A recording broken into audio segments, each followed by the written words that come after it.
Welcome to Diverse Orange, our conversations about diversity here in Central Florida. My guest today is Vickie VanHurley. Welcome, Vickie. Thank you. Thank you so much, Terry, for having me. Vickie, well, let's find out a little bit about you. You are an artist and you do some really evocative work featuring African Americans. But tell us about your background. Where did you grow up, and what's your heritage? Thank you. Well, yeah, grew up in Flint, Michigan. I'm originally a Michigan girl. I've lived in other cities. That's a Michigander, isn't it? Yes, that's what they call us. Yes, but I'm a Floridian now. I've been here over 12 years. Um, I have been drawing ever since my grandmother told me that I could hold a pencil. And I guess that is what I kind of gravitated toward is, of course, dry medium. Even though many people they mistake my work for being a painting, but it's not. It's dry medium because that's, I guess, what I've always known.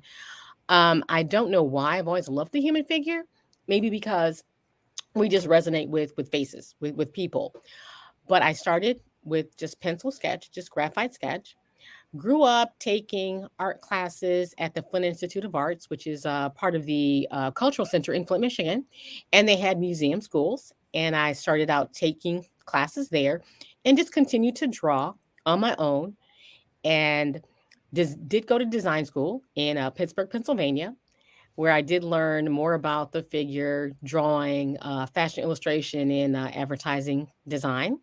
I'm also a designer as well. And it was just something that I feel creativity is so important. It's so key. And that is why I always love to just continue to do. So I've been drawing for quite a while, quite a while. And Um, I love getting out to different events and just sharing my work with, of course, the people. Great. Well, growing up in Flint, um, were you ensconced in an African American community?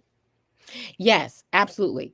Definitely. And that is the culture that, of course, I do identify with and has influenced my art and my decisions.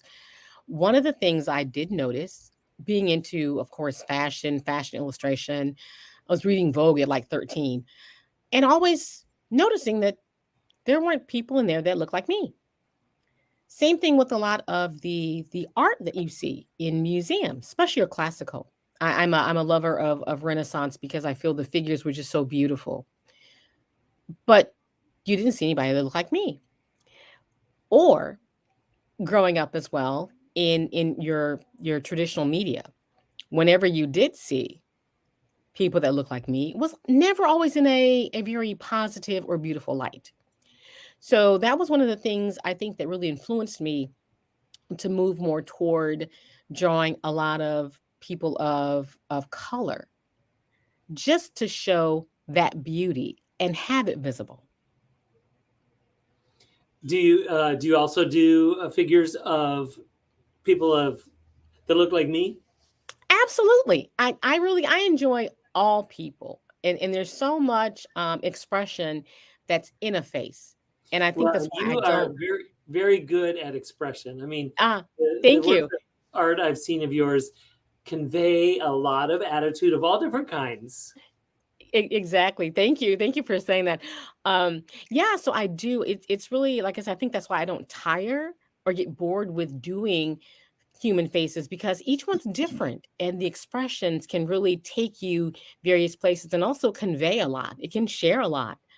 So yeah, I do faces of all ethnicity. Well, having grown up in a community of folks like you, when did you find yourself in a community that was different? Wh- Pretty much my entire life. One of the things I can proudly say is even though I do identify with the Black American community, I was raised in a diverse environment. So I never really felt uncomfortable or didn't really, I wasn't shocked, if you will, by different culture or diversity. But I really, yeah, from I think from school, from my first time in school. I remember being, I think it was first grade, maybe, I think. when there was a girl that she was a new girl. She came after school had started, and she was from Germany. And she spoke very little English, but I gravitated towards her for some reason. And we did become friends. So I just think even though I understand that there are differences, but I do also love to embrace those differences. What do you think the African American community can Im- impart to our broader community that they should know? Oh, that's a good question. Um, I guess what the African American community or Black American community can kind of convey is the sense of, I guess, uniqueness, but also sameness. Meaning we all have different cultures.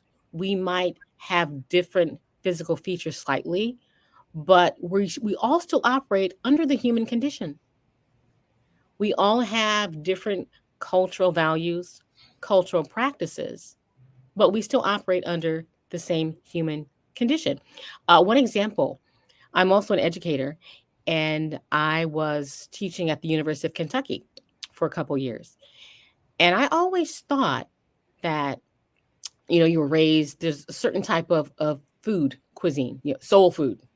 Okay, I thought that was just for the Black American community.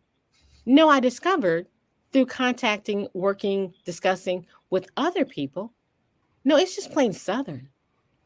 So it doesn't matter. I was talking something about, I was telling my landlord, I was renting a duplex at the time.